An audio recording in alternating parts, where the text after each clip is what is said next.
Hello everyone, welcome to my YouTube channel. तो आज मैं आपके लिए एक और वीडियो लेके आई हूँ। ये बहुत ही इम्पोर्टेंट क्वेश्चन है जो हर बार एग्ज़ाम में रिपीट होते हैं। तो आप वीडियो को एंड तक देखें और अगर वीडियो आपको अच्छी लगे तो लाइक, शेयर एंड चैनल को सब्सक्राइब करें। फर्स्ट क्वेश्चन है हमारे पास, हिंदी भाषा के मानकीकरण के संदर्भ में किस विद्वान का योगदान सर्वाधिक महत्वपूर्ण माना जाता है? महावीर प्रसाद द्विवेदी।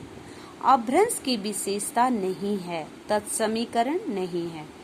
भारतीय संविधान के किस अनुच्छेद में हिंदी को संघ की राजभाषा का दर्जा दिया गया है? तो अनुच्छेद 343।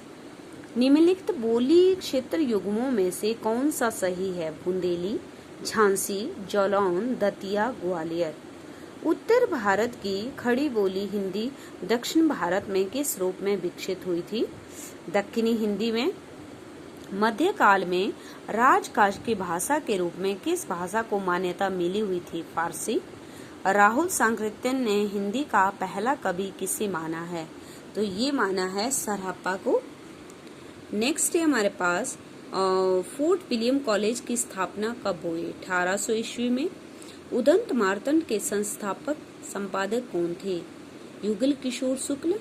नागरी पचारणी सभा काशी के संपादकों में नहीं थे, पंडित मदन मोहन मालवीय। साहित्य इतिहासकार नामकरण की दृष्टि से गलत विकल्प है, तो ये है हजारी प्रसाद द्विवेदी, जिसका बताया गया आरंभिक काल। तो आपको पता होगा जो आदिकाल को, आदिकाल का नाम हजारी प्रसाद द्विवेदी ने दिया है और आदिकाल को जो आरंभिक काल है वो मिश्रबंधु ने दिया है। कीर्ति लता किसकी रचना है? विद्यापति की। पंडित दामोदर शर्मा की रचना है उक्ति व्यक्ति प्रकरण।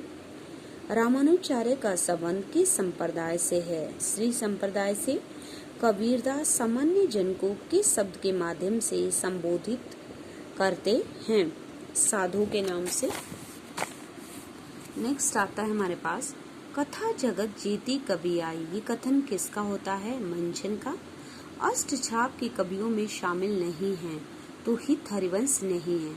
और आपको पता होगा जो अष्टछाप की स्थापना है वो वल्लभाचार्य के पुत्र विठलनाथ ने 1565 ईस्वी में की थी और इसमें 8 शिष्यों की एक मंडली थी, जिसमें 4 शिष्य वल्लभाचार्य के थे और 4 शिष्य विठलनाथ के थे।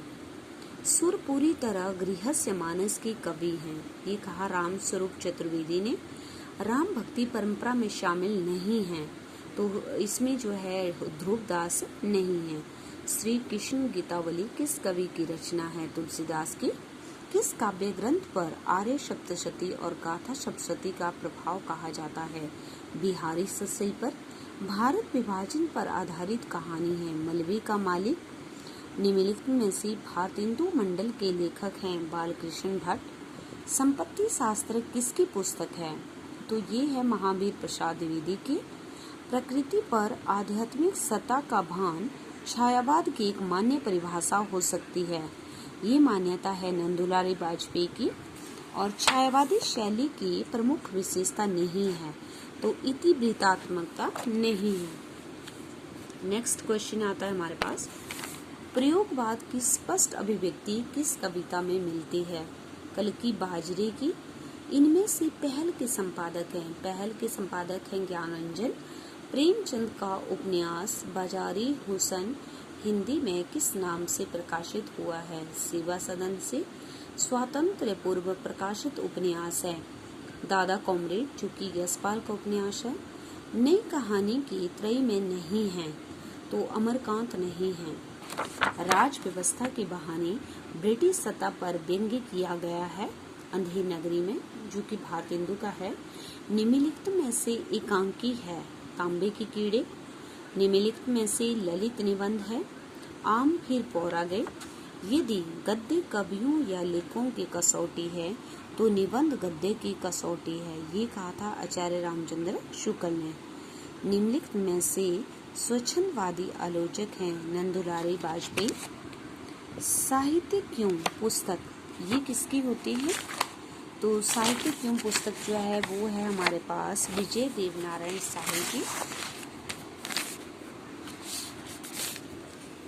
इसके बाद आता है जिनके साथ जिया संस्मरण। ये है अमृतलाल सागर की। साधारणीकरण कवि की अनुभूति का होता है, ये मान्यता है डॉक्टर नरेंद्र की। चित्रतुर्ग न्याय का उल्लेख किसने किया है? श्री शंकुक ने। भाव अथवा चित्तवृत्ति के विषय को काव्य शास्त्रीय शब्दावली में कहते हैं विभाव। काव्य शास्त्र ने अभिधा के लिए किसे आधार बनाया? व्याकरण शास्त्र को। रूपक अलंकार है सादृश्य मूलक। दंडी ने रीति का उल्लेख किस नाम से किया है? तो ये क्या मार्ग से। आचार्य रामचंद्र शुक्ल ने कल्पना को किस अन्य नाम से अभिहित किया है? भावना। संकेतक के बिना संकेतित के दर्शन अब तक नहीं हुए हैं, ये कथन किसका है? संरचनावाद का। निम्नलिखित में से उत्तर संरचनावादी नहीं है, तो टेरी ईगल्टन नहीं है। विसंगति सिद्धांत के प्रवर्तक हैं क्लीथ ब्रुक्स। Thank you.